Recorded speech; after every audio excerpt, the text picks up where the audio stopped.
Hi friends, welcome back to my channel. இன்றைக்கி நம்ம பார்க்க போகிற வீடியோன்னு பார்த்தீங்கன்னா கம்பர் வாழ்க்கை வரலாறு பற்றி தான் பார்க்க போகிறோம். கம்பன் வீட்டு கட்டுத்தறியும் கவி பாடும் என்ற பழமொழிக்கு ஏற்ப கம்பனனது வாழ்க்கை முழுக்க தமிழ் இலக்கியமும் தமிழ் வளமையும் பொங்கி வழிந்துள்ளது.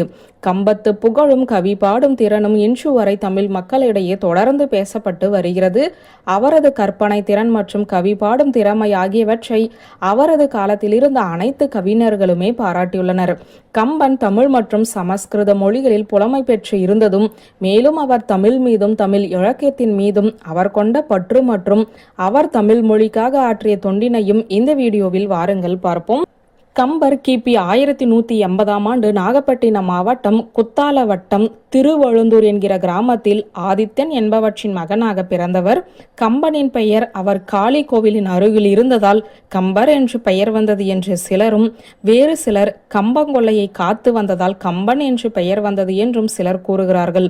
சிலர் அவரின் பெயர் வந்ததுக்கு காரணம் கம்பர் குலம், அதாவது காளி கோவிலில் பூஜை செய்பவர்களுடைய குடும்பம் கம்பர் குலம் என்று அழைக்கப்படுகிறது. அதனாலேயே அவருக்கு அந்த பெயர் வந்தது என்றும் சிலர் கூறுகிறார்கள். இருந்தாலும் அவரது பெயர் எப்படி தழுவி வந்தது என்று இன்று வரை சரியாக தெரியவில்லை. மரபு சார்ந்து இந்த பெயர் வந்தது என்று தமிழ் ஏடுகளில் இடம்பெற்றுள்ளது. கம்பர் அவருடைய இளம் வயதில் வள்ளி என்கிற தாசியை காதலித்து வந்ததாகவும் அவரை அந்த பெண் ஏற்றுக்கொள்ளவில்லை என்று நம்ப முடியாத தகவல்களும் உள்ளது.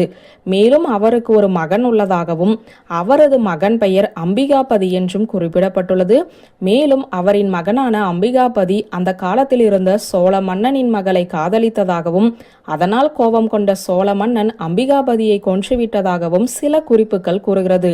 மேலும் அவரின் மகனை அவர் இழந்ததாலேயே புத்திர சோகத்தினை பற்றி கம்பராமாயணத்தில் இடம்பெற்றுள்ளதாக சில குறிப்புகளும் கூறுகிறது.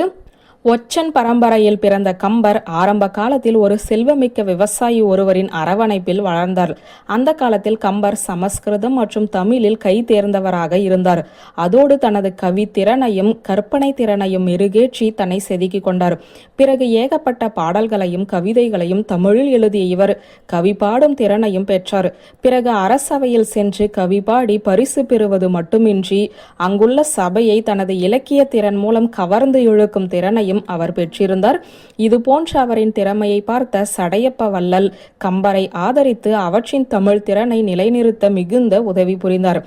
கவி பேரரசர் கம்பர், கவி சக்கரவர்த்தி, கல்வியில் பெரியவர் கம்பர், இப்படி அவருக்கு பல அடைமொழிகள் இருக்கின்றன. கம்பர் தனது படைப்புகளின் மூலம் தனது திறமையை மட்டும் வெளிப்படுத்தாமல் தமிழின் அழகையும் எளிமையினையும் தனது படைப்புகளின் மூலம் உலகிற்கு தந்தார். அவரின் படைப்புகளின் சிறு தொகுப்பு இப்போது பார்ப்போம்.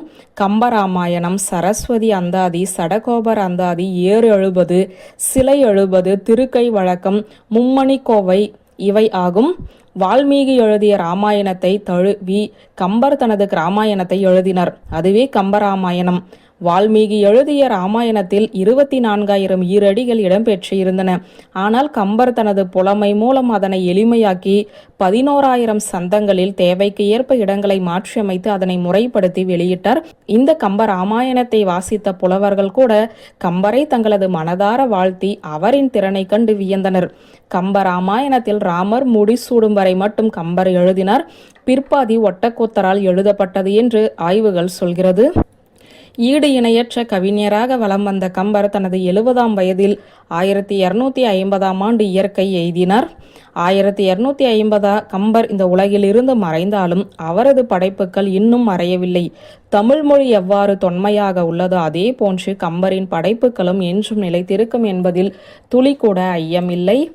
வியூவர்ஸ், இந்த வீடியோ உங்களுக்கு பிடித்திருந்தால் லைக், கமெண்ட், ஷேர் பண்ணுங்க. நன்றி.